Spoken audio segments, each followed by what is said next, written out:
Welcome back, folks. Episode number 3 of the Get a Grip on Life podcast. You know, I've been saying it for the first couple of shows. What is this show about? It's just me interviewing interesting people, getting their perspectives on life, trying to understand what makes them successful, trying to understand where I can learn from their perspective. On today's show, we got Fresh Eddie Franjic. That's right, Eddie Franjic. Who's he? He's an amateur bodybuilder. He's jacked, man. He finished number 2 in Canada for the natural division. He's a dedicated husband and father of 2, and he helps people transform their bodies. I know because I work with him for 20 sessions. Man, he's a good trainer.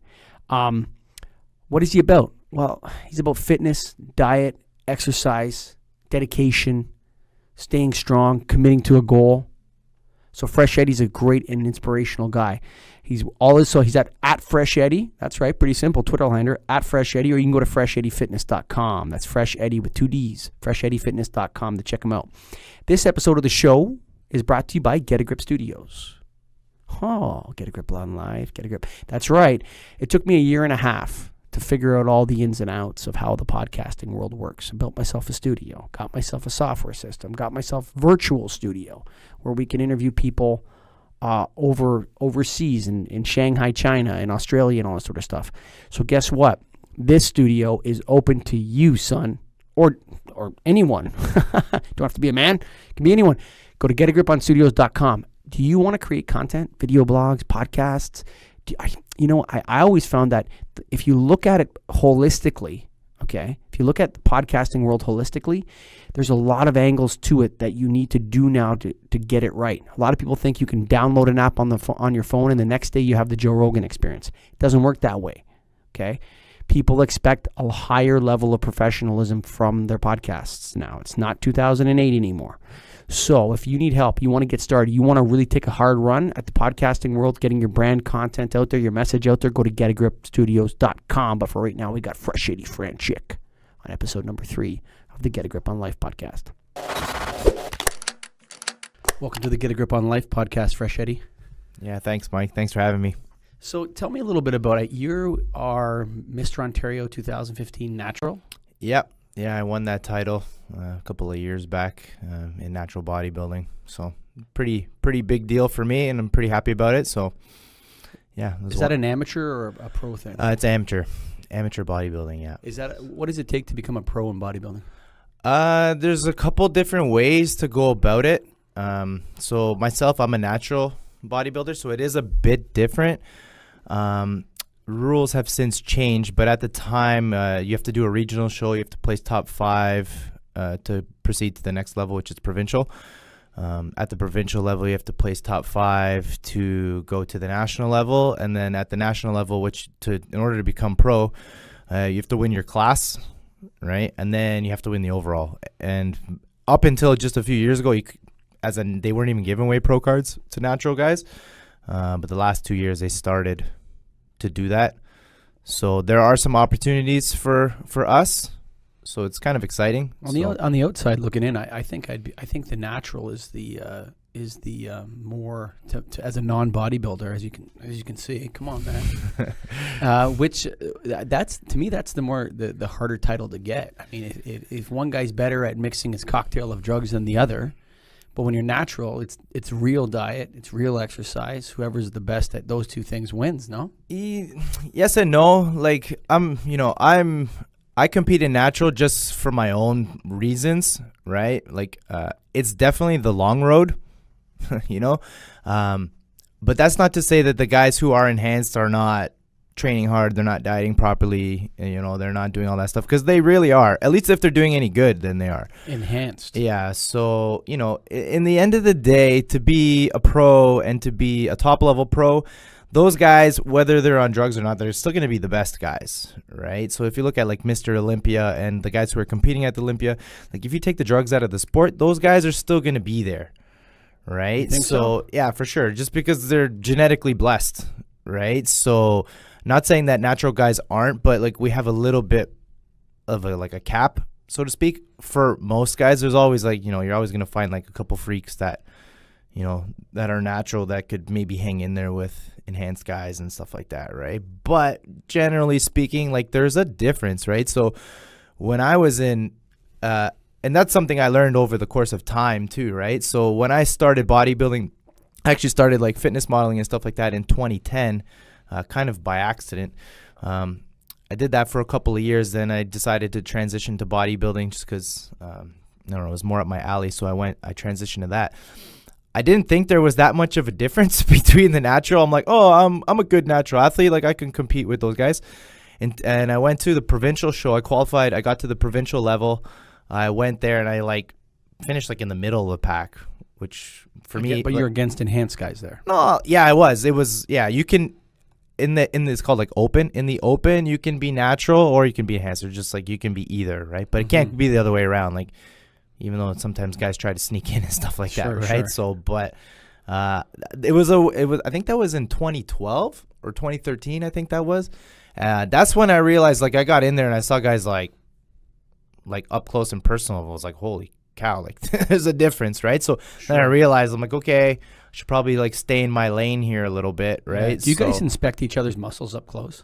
Well, you know, like you go up to them and say, "Hey, nice butt." Not like that, really. But like, you know, you appreciate other guys, like, you know, physique and what their hard work and what they put into it, and like, you know, in the end of the day, like, you are competing against each other, but you have a respect for one another because there's not a lot of people who can do what we do.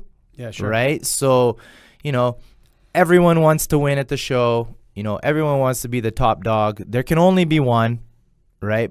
But in the end of the day, it's just, you know, you want to do the best for yourself, and hopefully it's good enough to kind of like, you know, take the crown and first place or whatever, right? So, but like, do you inspect other guys' physiques? Like, you know, it's a physique contest, so you kind of, you know what I mean? So you like to say that you don't look like, oh, this guy's got whatever, good legs or good arms or whatever. Like, sure, you do, but you're not like, you know, fanboy or anything like that. Right. You know what I mean? At least I'm not. Do you, when you, what's the difference between, like, can you be a championship bodybuilder but not be nearly as strong as you look? Absolutely. Yeah, because it doesn't matter how much you lift. It's not powerlifting, right? Powerlifting is, you know, how much, you know, tonnage you can lift from point A to point B. Bodybuilding is strictly based on aesthetics. Not to say that bodybuilders are weak, because, you know, they put years and years in the gym, like, you know, pumping the iron. So, like, by default, you get stronger. I would say, like, oh, you know, enhanced guys, obviously they're strong as well too, but like natural guys, you need to focus even more so on strength, right? Because that's what's going to kind of help you kind of continue making gains, especially like I've been lifting like 18 years. So, you know, if I kept lifting the same weights I did 10 years ago, my body wouldn't change. So you need to change something, and that's usually, you know, how much you can lift, right? So are bodybuilders the strongest? Probably not, but are they weak? Definitely not. Oh, yeah, for sure. You know what I mean? Yeah. So, but in the end of the day, like when you're competing in bodybuilding, your end goal is to, you know, mold your physique so that when you go on stage that it's presentable to win. So whether you can bench press, you know, 300 pounds or 500 pounds or only 200 pounds, nobody cares. It doesn't matter, right? Long as you can look a certain way. How much can you bench press? Oh my God, you have to ask that question, Mike. A lot. No, like, you know, my bench, I don't know.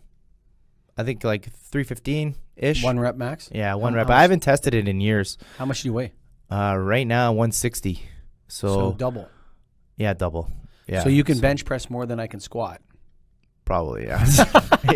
yeah, probably, yeah. So, but like, I'm a little bit weaker now because I'm a couple weeks out from contest. So like all the, you know.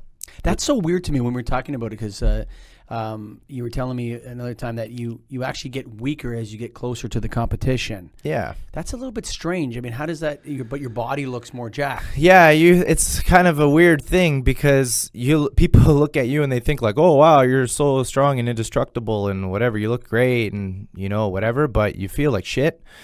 Because you're tired, right? So it's like, you know, the training, basically what happens is like you find a maintenance for food and then you increase your training. And I've been increasing my training for a while now. And like right now, like every day is like I'm lifting pretty much 5-6 days a week. And cardio, I started like about half hour. I'm lucky, I'm pretty lean, so I don't have to go like super crazy with the cardio. But like I'm training like 2 hours a day or so, right? And like I'm eating still a decent amount, but for how much I'm training, I could use more food. So like, you know, I'm in a depleted state basically, right? So I'm not giving my body as much fuel as it needs to perform for performance.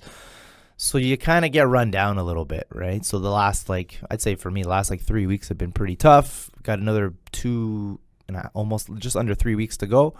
So yeah, you feel tired. You just feel tired, and like it's something people don't understand unless you've been there, right? So, and if you ask any bodybuilder, at least anybody who looks presentable on stage, they'll tell you the same thing. Like, you have to suffer. I had a coach one time tell me, he's like, the guy who suffers the most usually wins. Oof. So yeah, it's not fun, but you know, I tell people all the time, I'm like, I should have been a ping pong player or something. Yeah, instead. what was it that makes you want to do it? Is it vanity? No, it's like, I don't care, because it's There's like a lot of vanity in yeah, that, there is vanity, but everyone's got their own different reasons, right? So like for me, like, you know, do I like to look a certain way? Like, yes, I do. I'm not going to say that I don't, right? Mm-hmm. But it's not my driving force, right? So like for me, I kind of got into it by accident. Like, what keeps me going is I like the personal challenge, right? So, you know, of like the discipline and the structure and the training, and like I enjoy all that until the end. Then I'm like, why did I do this? Like, yeah, sure. Every time right around now, I'm like, this is it, never doing a show again. But then, you know, you get into the off season and you start, you know, peeling back your training, adding food, you start feeling good again, and then you wonder like, oh, maybe I should again. So it's like, I don't know, it's kind of messed up. You know what I mean? Yeah, so totally. But yeah, I don't really know. Like I enjoy the challenge. You know, it's a personal development thing. Every time you compete, you generally look a little bit better. So and you know, the better you look, the better you can place, and then, you know, let's see where it can kind of take you, kind of thing, right? So when you say enhanced, yeah, that's like I'm very interested in words, because you know, it's the way you say something describes how you feel about it. Right. Right. So clearly you're not, by saying enhanced, you have nothing against that. That's not for you. No, honestly, it's a personal decision. If people want to take PEDs and stuff like that, I, for one, am not against them at all, even though I don't take them, which most people would think the opposite. They would think like, oh, like you'd probably be bashing them. No, I don't.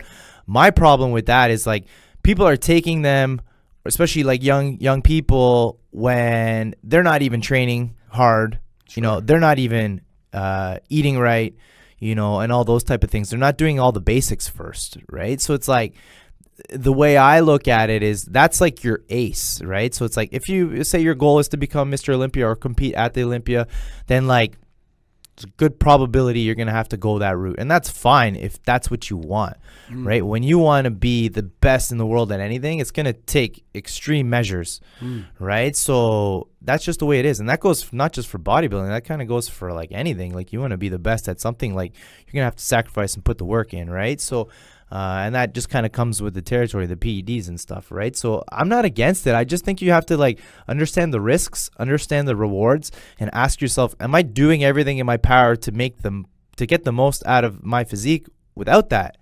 Because when you add that in, you're gonna get another edge. Like, it's gonna, you know, like, they work. Like, let's be honest, right? Sure. What does it do for you? Well, for me, nothing, right? But for other people, like, there's just different agents that they could take. Like, they're able to build more muscle, and they're able to hold on to more muscle when they get cut. And sometimes, like, you could argue that they get leaner. They get leaner than a natural athlete, even though I've seen a lot of really lean natural guys. But the really lean natural guys are just much smaller. They just have less muscle mass, right? So, and when you're dealing with bodybuilding, like, people want to see muscle. Right. Sure. So the more muscle they have, the better. Right. So generally speaking, so you have a guy. So it's funny because bodybuilding is the only sport. Is it a sport? I would say it's a sport. Yeah. I think they're going to try and put it in Olympics and stuff. But they've been pushing. I don't know if it's going to happen or not, but that would be interesting. Like, it's called, like, it's something that's potentially on the horizon. I see it more like figure skating. Yeah. Figure skating is a sport too, though. Right. So it's tough. It's not like. It's not a sport where it's like hockey, where it's like, oh, we beat them 1-0, sure. Right? It's like, you know, you're putting your hands in the judges, right? So I'm always a little bit worried about sports that are judged. Yeah, and do you ever feel robbed in a competition? Have I? Yeah, I have actually before. Not so much in bodybuilding. It was more like when I was doing like fitness modeling stuff. There's a lot of politics, and even in bodybuilding, there's a lot of politics. But I don't get into all that. You know what I mean? You just accept the result and yeah, like, you know, maybe you get a result. Generally speaking, you get what you deserve. You think so? Yeah, because most of the time, I'd say majority of the time, here and there, you see people like, oh, the judges, they scored me poorly, or I should have beat this guy. And then like from the outside looking in, it's like, no, you kind of placed where you should have placed. Like the other person was better. If you watch it, you could probably judge it yourself, I guess. Yeah, like I'm not a certified judge, but like I've been in the sport for a while. I have you look at a lineup, you could pretty much kind of tell, especially when you're really close to them. Do you know who's going to win? Like when you start seeing the guys before? Sometimes it depends. Like when you're at like a smaller level show, like it's pretty easy to pick them out. When you get to higher levels, like, national level and stuff like that, the difference between some of the guys is a lot less. So, depends kind of what they're looking for. Like the reason I switched from like the fitness modeling type stuff to bodybuilding was because one contest they're looking for somebody who's more of a pretty boy, right? But their physique is just okay. And then the next contest they were looking for somebody like absolutely shredded. So it's like you never really knew what they were looking for. Like the consistency was not there. So it was frustrating for me because it's like, I put all this work in and then they were looking for a different look that day. Do you know what I mean? But that depends on certain things. It could depend on their sponsors, right? So maybe one time their sponsor was, a supplement company that, we want somebody who looks super shredded. And then maybe another time, one of their major sponsors may have been a magazine who's looking more for like a physique type competitor who's like, nice abs and like pretty boy face and like nice hair and stuff. So like it just depends, right? So it varies like that. With bodybuilding, it's a little bit more like, the criteria is a little bit more standardized, so you could prepare yourself a little bit better, so you know what they're looking for a little bit. So these enhanced guys, the PEDs are taken, are they illegal? I believe so, yeah. So, but it is and it isn't. Like it's not, I don't know, don't ask me. I'm not a lawyer and I'm not a police officer or anything like that, but like I don't believe it's... They're not buying them from a pharmacy. Well, there's different ways. Yeah, usually they're buying like from a guy. You know what I mean? Yeah. But there's different ways to go about it, right? So I believe it's not illegal to possess it and use it. I believe it's illegal to distribute. Okay. From what I think, but don't take me for that. Possession is a matter of quantity. Yeah, I guess that might matter too, right? Like if they find like you with a personal dosage, like nobody's gonna care. But if they find you with like a truck full, then you're gonna be in trouble. So where does this stuff come from? I don't know if you know anything about it or where. Yeah, like I'm not too sure. Like I'm not 100% sure. I know a lot of this. The thing is this, like a couple, what was it? 2 years ago, I was at a Swiss conference. It's an acronym for it's like a convention, and they had actually a big panel there of some of the leading coaches, experts, and doctors in the world, and they actually had it was like a 2-hour symposium on just this topic alone, along with many others. And a lot of what the experts were saying is like drugs aren't the problem; it's the distribution and the manufacturing. Sure. The fact that they are illegal is making people kind of get it from unreliable sources. Sure. Right? Like mostly like coming from China and the internet and things like that. So it's like, oh, say you think you're taking this agent in this dose, is it really what it says it is?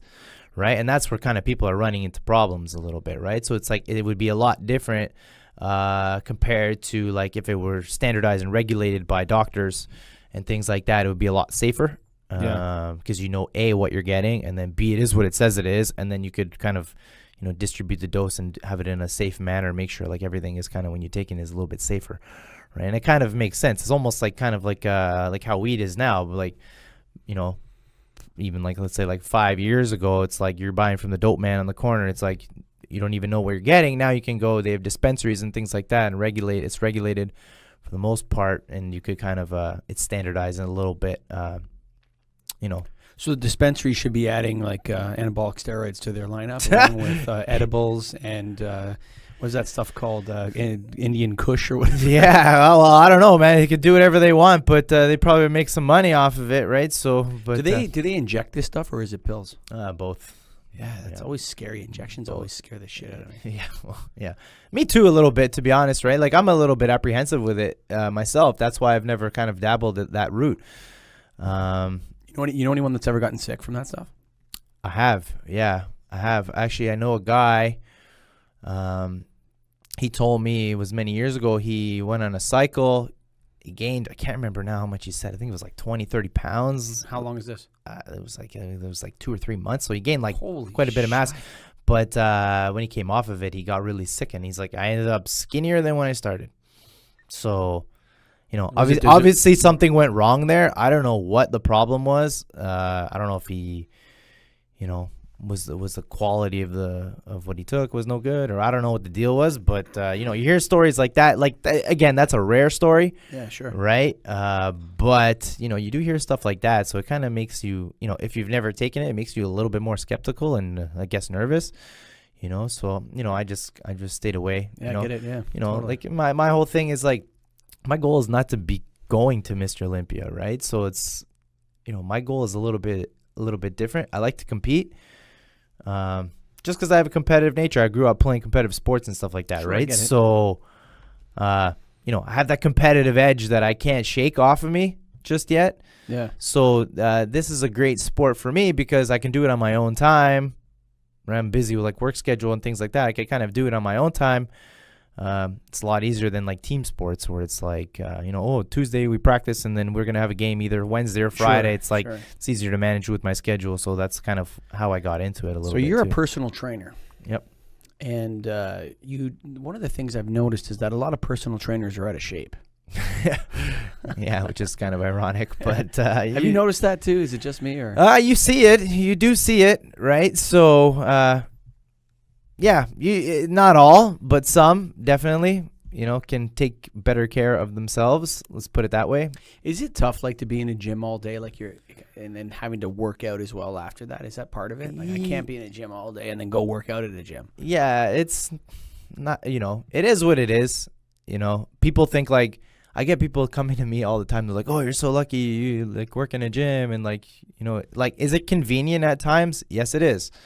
Right. Because if I have a break in the day, I can squeeze my workout in and things like that. But like some days I'm spending like 14 hours in the gym. Yeah, exactly. Like, you don't think I want to go outside? Sure. Right. Or like on the weekends, like if I have to train, like the last place I want to go to is gym. Sure. Right. And that's just by default of spending so much time there. Right. So if you're training someone, let's say you find the average guy in Toronto. Yep. 35 years old, 30 to 45, something like that. Yep. Have you ever taken someone from, say, chubby to jacked? Sure. Absolutely. Yeah. Yeah. It just, you know, Tell me about the process, how long it took, what the commitments they made. it just depends on what their start level is and where they want to be with it. Right. Yeah. The thing is, like, we live in a society where it's like people want things and they want them yesterday. Yeah, sure. Right. And they don't realize, like, you know how many people in the gym look at me, they're like, I want to look like you. I'm like, okay, I'm training 18 years. Sure. Okay. And before that, like, I had a sports background.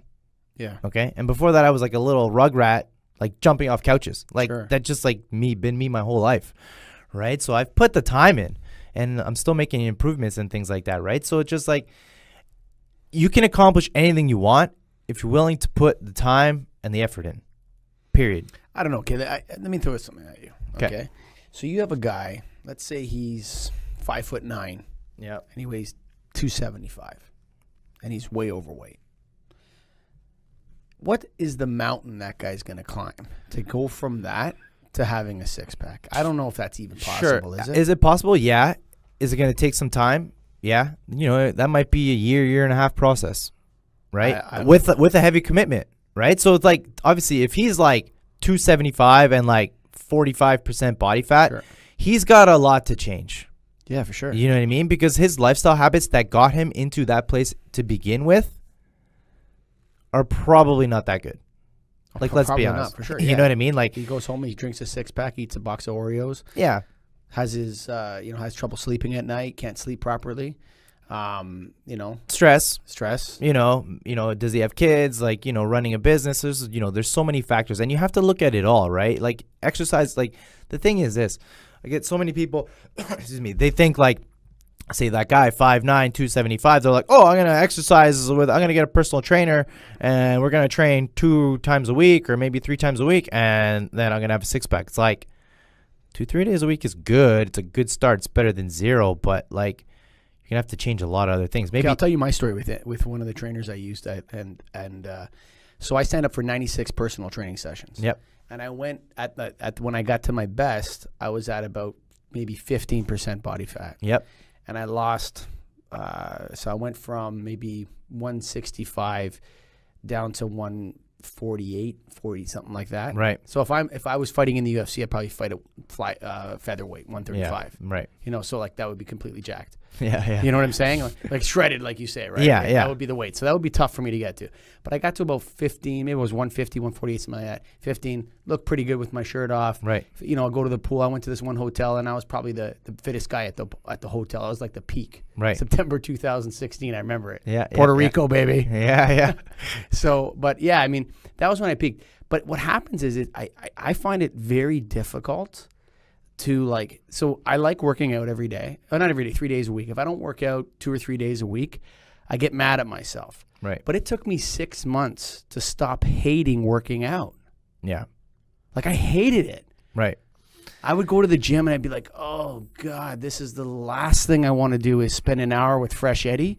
Yeah. And Oh, it's hard. It's hard when that's the mentality, right? Like I've had people sign up. It takes time to break the habit of And hating some people it. don't. And some people don't, like, because I've had people come to me, sign up, like, I don't want to do this, but I know it's good for me. Oh my God, you do not want to take those on as clients. Okay. Because they're going to be like, it's going to be rough. It's going to be rough. Right. So like if it's all mindset, right? Like if you want to keep, throwing me off with your coffee. Yeah. Hold on, let him get it all out. Let him get it all out. Yeah, come on, man.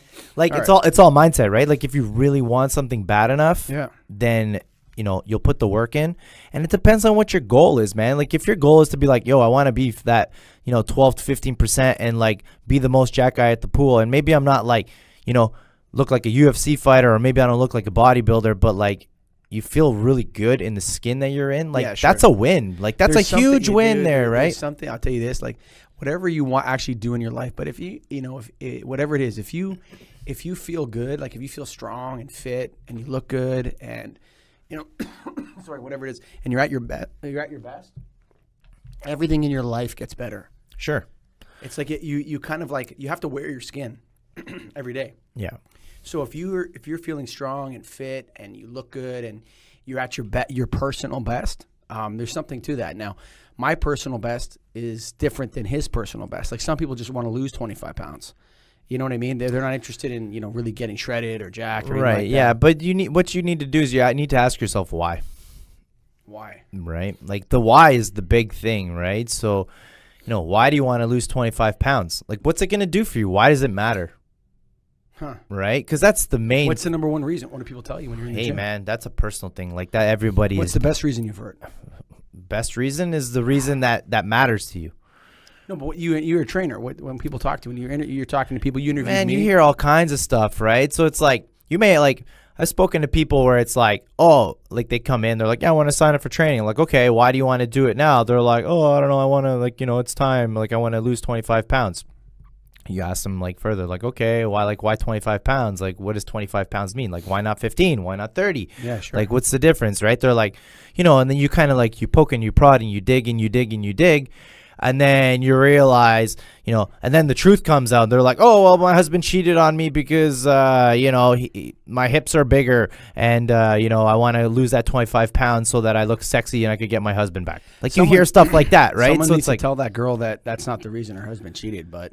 well, that's another podcast, right? So, but you hear all kinds of things, right? So in the end of the day, like, what you unleash is it's not the 25 pounds that you take off somebody. It's the renewed sense of confidence that is like so empowering, right? So it's something that everyone. That's the thing with fitness. It's something that everyone can do, and when they've completed their goal or they've got somewhere, they can really feel good about it.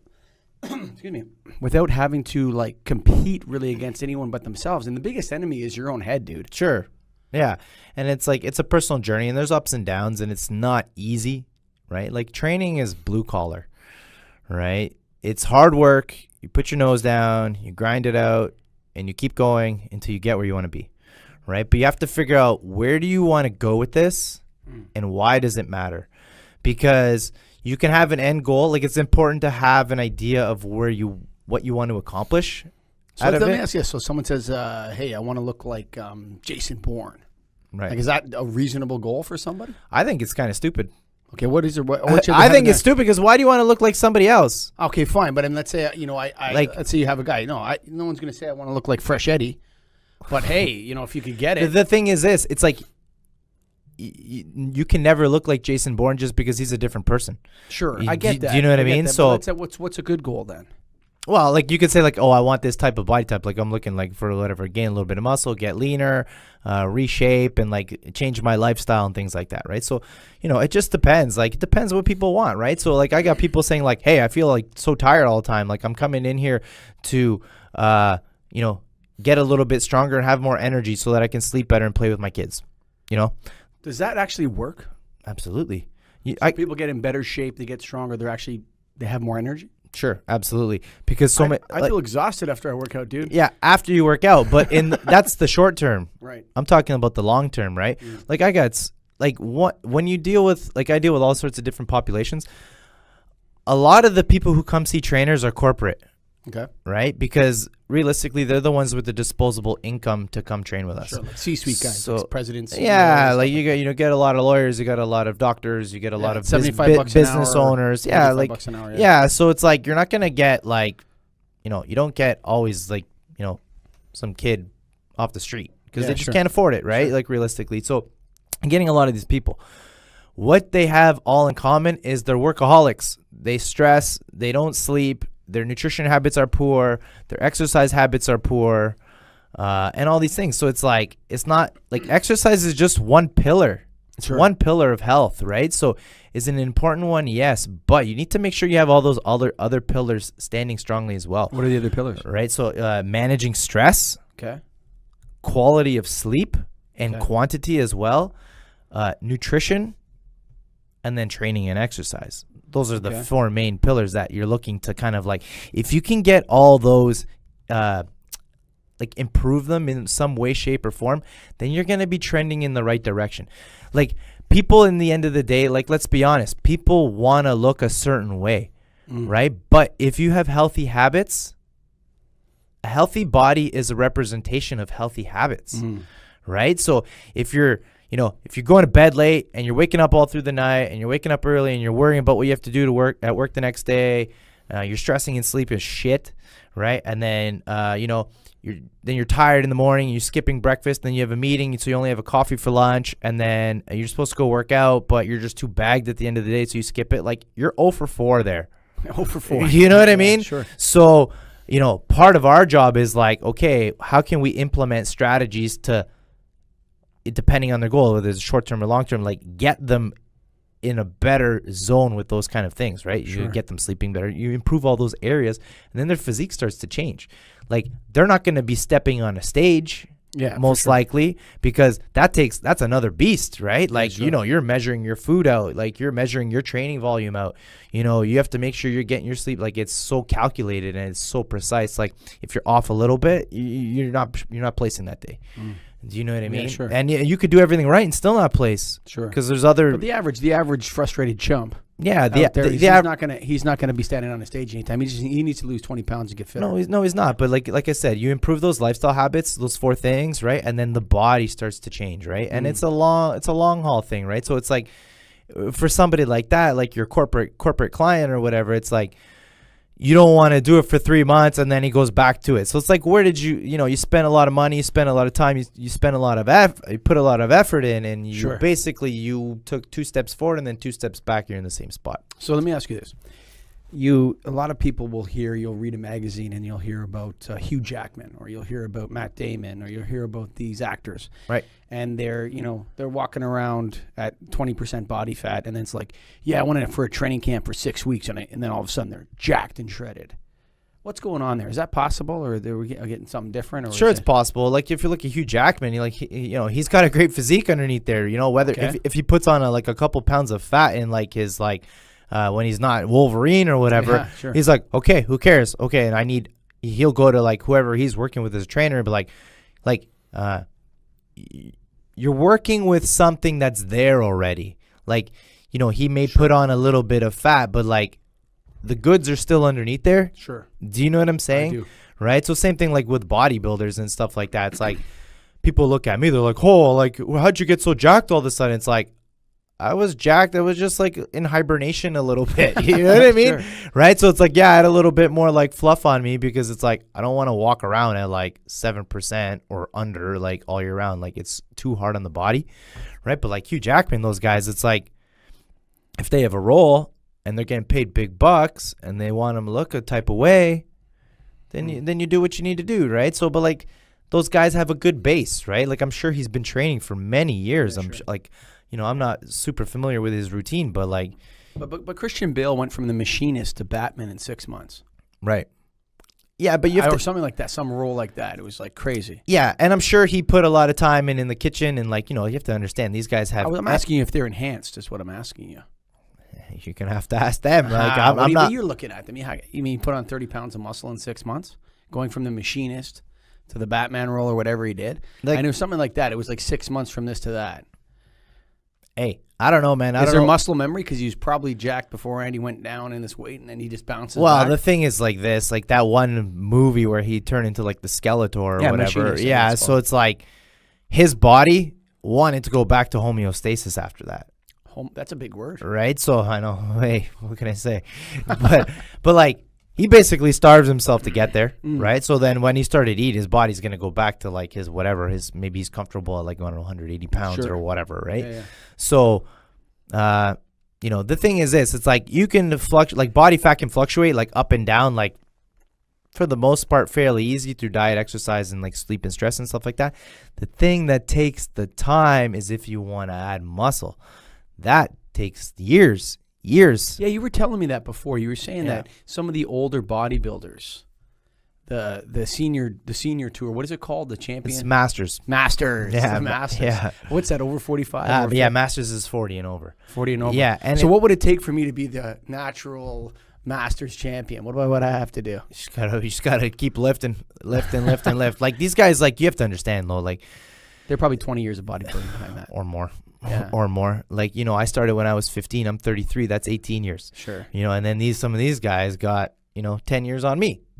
Do you know what I mean? Sure. So, But do they have like, is the muscle fiber deeper? Is it harder? Is it the body just saying, I'm staying like this now, I like it? What is it? it's that just, happens? they just put the work in. It's called like old man muscle. Old man muscle? Old man muscle. Yeah. I think it's my like- producer's got a lot of that. Yeah. A lot of people do, right? So, but no, it's just, you know what it is? It's just a time thing. Sure. They just put the time in, you know, they've been grinding it out for, you know, let's say maybe 20 years or more, right? So it's just like, you know, their bodies have adapted. Sure. You know, if they've gained the muscle, like hard-earned muscle doesn't go away so quickly as people think. Like people think like, oh, I missed my post-workout shake. Like I'm going to go and like, I'm going to lose muscle. It's like, muscle takes a long time to get there.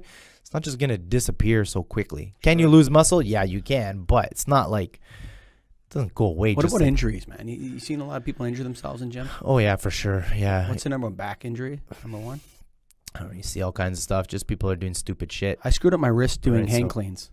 Yeah, you see that a lot, Both right? wrists, So yeah, I was too wide or something, and I hurt both the yeah, outside cleans tendons are of my wrist. technical. Cleans are a technical lift, right? So you need to make sure that you're precise with it and have good motor pathways and stuff like that.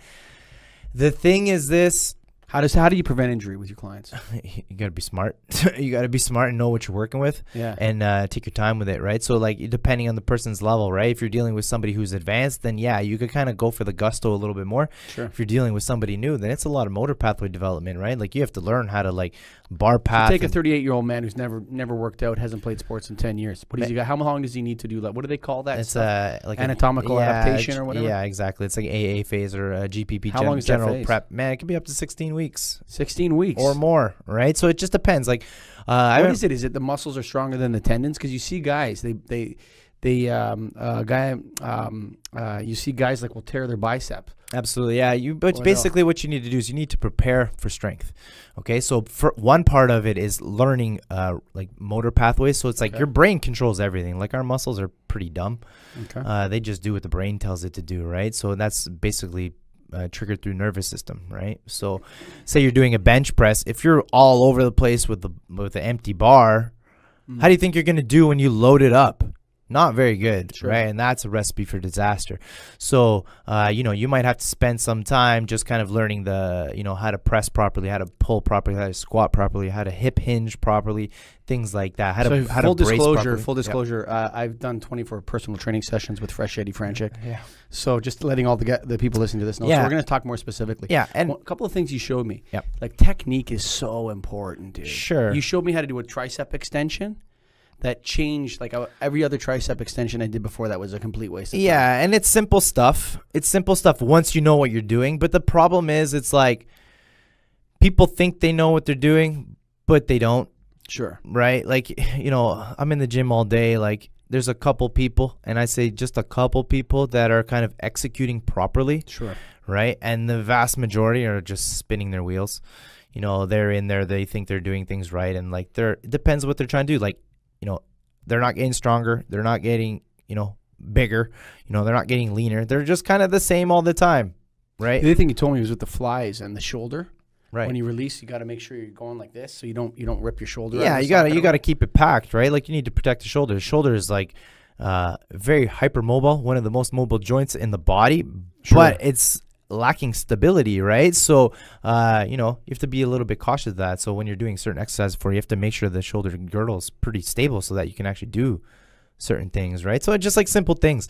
But the thing is this, it's like I always refer to like training as like to somebody going to see a mechanic, right? So it's like, I don't know what it is, especially with guys. They're so like apprehensive to go get help from somebody. Yeah, it's weird. You know what I mean? Yeah. It's like an ego thing, or like I don't know. They think I know how to work out. I've never been in gym before, but I know what I'm doing. It's exactly. like, yeah, you get so much of that. I know it's there's like, a guy I'm thinking of at our gym where it's like you look at him and it's like, what are you doing, dude? one guy. There's like 100 guys, right? So it's like, and you can only help those who want to be helped. The other thing is like a deadlift. When you showed me how to deadlift, Right. and then you do the sumo deadlifts and the different styles. Yeah. And then you watch people deadlift, and I just cringe now. And I go, oh my god. Yeah. Well, it's good for the doctors and the surgeons and stuff like that. Keep them in business, and the chiropractors and whatnot. But like if you're gonna like what I was talking about, like with the car, like if my car breaks down, I'm not a mechanic. If I need to change my brakes on the car, I'm gonna take it to the mechanic. I'm gonna let the mechanic work on it. Right? Same thing with training. It's like if I need help, and I've gotten help from other people too, and I'm a trainer. Yeah, sure. Do you know what I mean? And there's no shame in that. There's nothing wrong with that. Yeah, That's I called totally agree. that's called learning, right? You learn from others. And some people, like I have good experience, and other people have more experience than me. Other people have different experience than me. I'm willing to soak that all in, man. You know what's funny is when we were working out. So I was talking to some guys about squatting, right? And they're like, "Yeah, I can squat 400 pounds."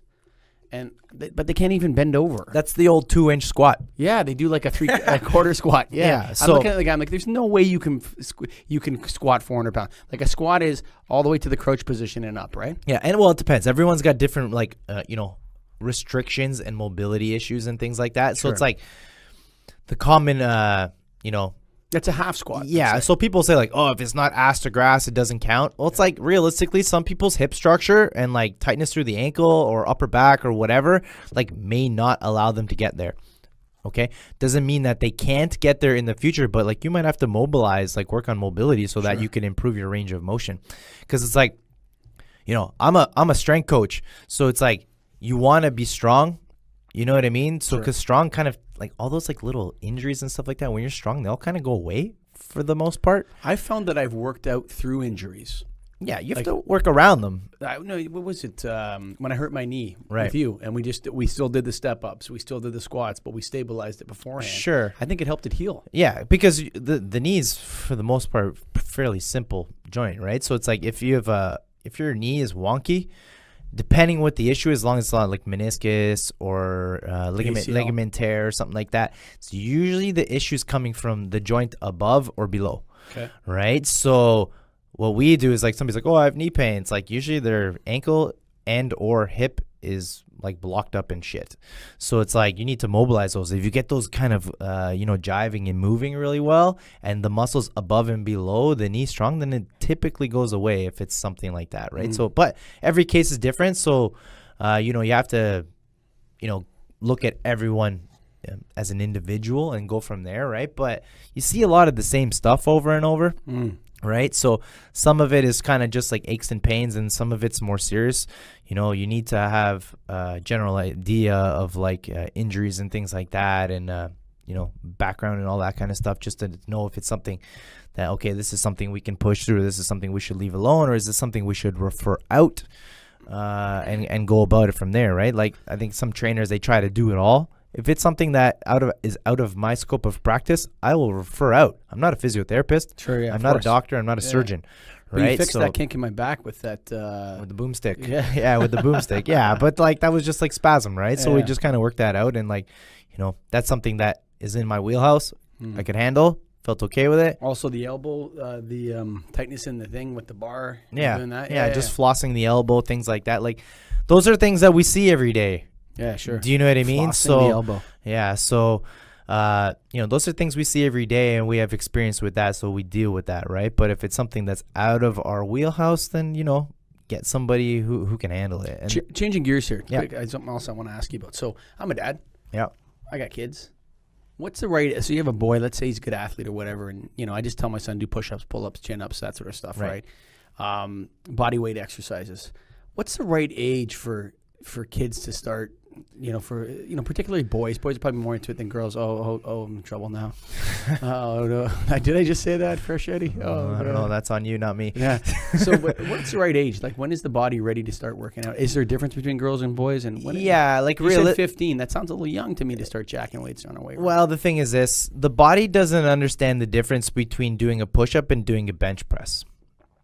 Okay, because essentially it's the same movement pattern. The thing that you have to be a little bit careful of, like I've worked with young athletes, the thing that you have to be a little bit cautious of is developing those motor pathways properly. Because people always worry like, oh, it's going to stunt your growth. Like, can it stunt your growth? Yeah, maybe, right? But the main concern for us is that if you do, like say you're doing something improperly and you cause an injury, then that could lead to developmental issues like through the joints and body, right? So what's the right age for young men to start? It depends what their kind of goal is, right? So it's like you could start as early as like 10, 12. But like the thing is this, are you going to be like hammering them at 10 years old? No.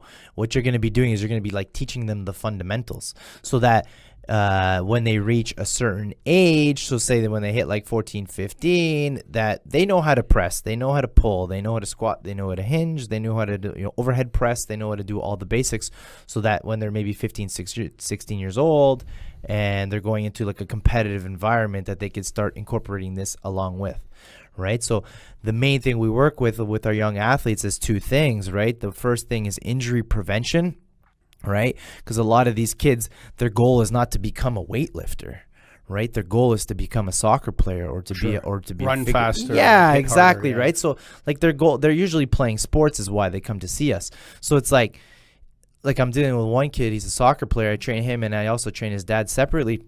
I tell him and he's a really strong kid. Like I train this kid in the gym and like people are looking at us like what the hell is going on here? Sure. But he's fundamentally sound. Sure. Okay. And so what is he squatting? How much is he squatting? He's 90 pounds and he can squat like squat like, what did he hit? He can like hit like well over 100 for like reps for like 10 reps. Repping 10 reps. Yeah, but clean. Clean. Like it's not just like, oh, just like, you know, I'm very cautious with them. Right. Sure. You know, I make sure that he's doing everything like with precision as opposed to just slanging and banging weights around. You know what I mean? I've always thought like high schools have gyms. Right, like a new, if they build a new high school now, they're going to build a pretty swanky gym into it, free weights and everything. Yeah. I always felt like there should be a course in high school of technical weightlifting skills. Yeah, how to deadlift, how to squat. And the funny thing is, we had that growing up. That's how I got into things. Oh, really? Yeah, we had a weight room, and I was fortunate. I had some good coaches, you know, in my corner, right? So like in high school, I played soccer and I played football. So I had a good relationship with my coaches and stuff like that. And they kind of took me under their wing. So I had mentors from 15 years old. So they were showing you how to lift weights? Yeah, it's like, you know, then they're showing me like the kind of the proper way. And have I learned more since then? Absolutely. But I'm very fortunate. I had a really good foundation from an early age, right? So, and then I just kind of built upon that, right? So that's important, right? Because like, especially like the boys, it's a little bit of an ego thing, so they're gonna go to the gym. It's like who can bench press the most, right? When none of them even know how to bench press properly, and then that's where you run into problems, right? So, you know, you want to just, you know, my brother hurt his hamstring doing squats. Yeah. When he was about 22, 23. Yeah. And he looks back on that now. He has a herniated disc in his back. Yeah. And it was like he had this shooting pain down his leg. Right. And he's like, oh, man, my leg is fucking killing from this, from after that workout. It's like, this is not a muscle pain. This is something else. Yeah, that's neural, yeah. And he's convinced that his herniated disc in his back, not herniated, you know when you hernia, you know when the stuff comes out of the disc or something like that? And it's super painful for dudes, man. So he's had that. He's convinced it has to do with that injury when he was 23. He's convinced. It could. It could, for sure, right? So he's like, that's when it happened. I had this little thing, but it was showing up in his butt and in his right hamstring. And now there's a hernia sticking out that right side. Yeah. It's come back. He had it once for a year, and he had to like really take a long time off. And that's something he's gonna have to manage now. Yeah, for the rest of his life. You know, that's something he's gonna have to manage, right? Like, you know, hopefully he can get into the right hands of Can strength training help that? Yeah, it can, but like basically you have to kind of make sure that it's safe to train first, right? Sure, like, you know, you'd probably want to get some clearance and stuff like that before you started, right? Yeah. So, but can strength training? Yeah, it would have been best to do it beforehand. Sure. Do you know what I mean? Yeah, so it's like the people all the time, it's like talking about like the ego of guys like in training and stuff like that. It's like, okay, so maybe you don't want to train with a trainer 3 times a week for the rest of your life. That's okay. Sure. I get that. Like, you know, when I train, I like to train alone.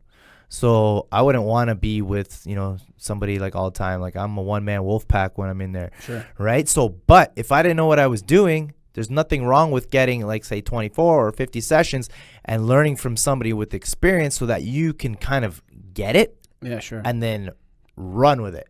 Yeah. Do you know what I'm saying? And Totally. like, and there's nothing wrong with that. I think more parents should be doing that.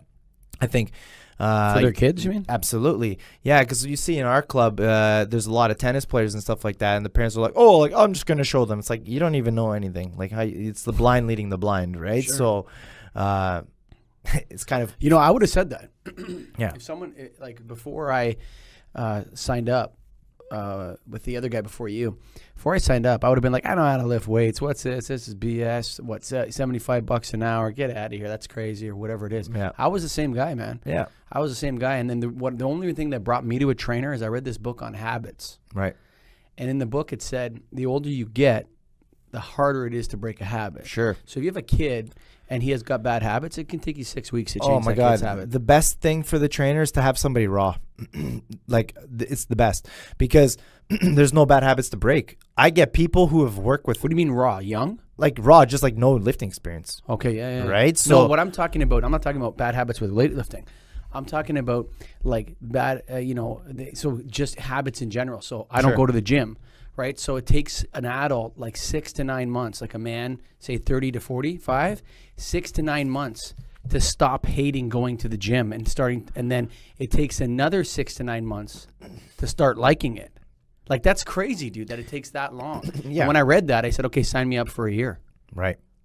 Yeah. So I signed up for a year, and like I told you, the first 6 months I hated it, and then I started not hating it. Yeah.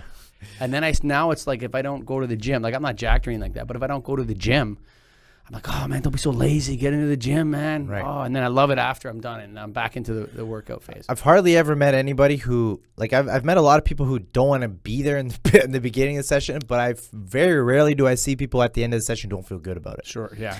Get your workout out of the way. Do you know what I mean? Sure. And like, you know, you think I'm a trainer. You think I'm any different? You think some days I don't want to train. Yeah, sure. Like I'm tired too. Like I have a kid, and like some days he doesn't sleep, and this and that, you know. And like some days I don't want to train, or I'm at the gym all day. It's like, oh, I just trained for 12 hours, and like, no, I have to train legs now, or whatever. It's just like, dear Lord. We almost did an hour, so let me throw one more at you here. All right. So when you're are you part psychologist, part trainer? Oh my God, part psychologist, part trainer, part salesman, part everything. Yeah. You do it all. We joke around. We say like trainers wear many hats, right? So, but that's just the way it is because like training is an art and a science, right? So, you know, there's the fundamentals of training and nutrition and the science aspect of that, but you have to understand you're dealing with people. Sure. Right? So like what works for Mike is not going to work for Eddie. Yeah, and sure. vice versa. So you have to kind of like, you have to work with them, right? So it's not always so cut and dry with that. And that's what separates the good trainers from the poor trainers. And let me mention this. I'm like, we're talking about like training and stuff like that. And I'm advocating for people to go and sign up with trainers so that they learn. But let me tell you this, do your research before you start with a trainer, because there's a lot of very poor trainers out there. I know it's one of those things that almost anyone can be a trainer. Yeah, and it's sad because like myself, like I have a degree in kinesiology. I work in a therapy clinic for 2 years, and I've been trained like nearly 10 years on top of that. Athletic background. So and Mr. Ontario Natural 2015. Yeah, you know what I mean. So yeah, and I've taken like not only that, like I finished my undergrad, and I've taken like tons and tons of courses on top of that. So it's like I like to think I'm pretty qualified. Like, and I'm I know what I'm talking about. But there's other people who don't take it as seriously, and they fall into the same category as me as a trainer. Right? Because like we're all under this one umbrella. Yeah, I see the difference totally, dude. Yeah, so it's just like, just do your research, right? Because you could pay $75 an hour or $100 an hour or whatever, or 60 to 100, whatever it is, for this guy over here who's excellent, and you could pay that same price for this person over here. That's horrible. But the thing is this, most people signing up, they're not going to know the difference. So ask somebody who knows, who has experience, and what to look for and things like that in a trainer. Like it's just gonna add more value to the service that they provide, right? So like that's what I would say about that. Cool, man. What's your website? Website is fresheddiefitness.com. And you wrote a book too, didn't you? Yeah, well, it's just a ebook on like it's like a training program and stuff like that. There's one there. So what's it called, man? What is the date? 100 days to... I can't remember. I wrote it so long ago. It's like it's 6 weeks to fitness. I don't even remember. You don't even remember your own book? Come on, man. It's an ebook. It's a training program, basically, sure. is what it is, right? So it's like a sample program of like different exercises put together so people could kind of get a taste of like a quality program and try it out on their own kind of thing. Do you recommend, one more actually, do you recommend training a trainer as a career for someone? I don't know anyone that started off wanting to become a trainer. Oh, well, it's not easy. It's not an easy... People think like, the turnover in training is ridiculously high, right? So because what happens is you get a lot of people, they're like, oh, I like to work out, I'm going to go become a trainer. And then they realize that you have to build a business, and then you need to do sales, and then you have to manage people, and then you have to put nutrition plans together, you have to put training plans together. It's like so many things that you have to do. And then people cancel. And then people cancel, and they sign up, and then they disappear. And so it's like, you have to make sure that they're coming in and keep them accountable. And like, there's a lot to it. I'm fortunate. I love it. And I get to do something that I enjoy on a daily basis, but it's not as easy as people think it is from the outside looking in. Nothing is, man. Yeah. And it's like early mornings, late evenings, like you're working around other people's schedules and, Yeah. If you don't want to get up at 6, you can't be a trainer, man. Yeah. Yeah. And if you don't want to work evenings, right? It's like sometimes, over the course of time, you could kind of mold your schedule a little bit if you're, good and busy and things like that. You could kind of shape it a bit. And I recommend that because you see a lot of trainer burnout because I just take every client I can. I'll train at 5 a.m, and till noon, and then I'll have a 2-hour break, and then I'll go from 3 to 8 or 9. And it's just like they burn out. You need to block time off so that because you need yourself to be sharp so that you can provide a good service. Sure.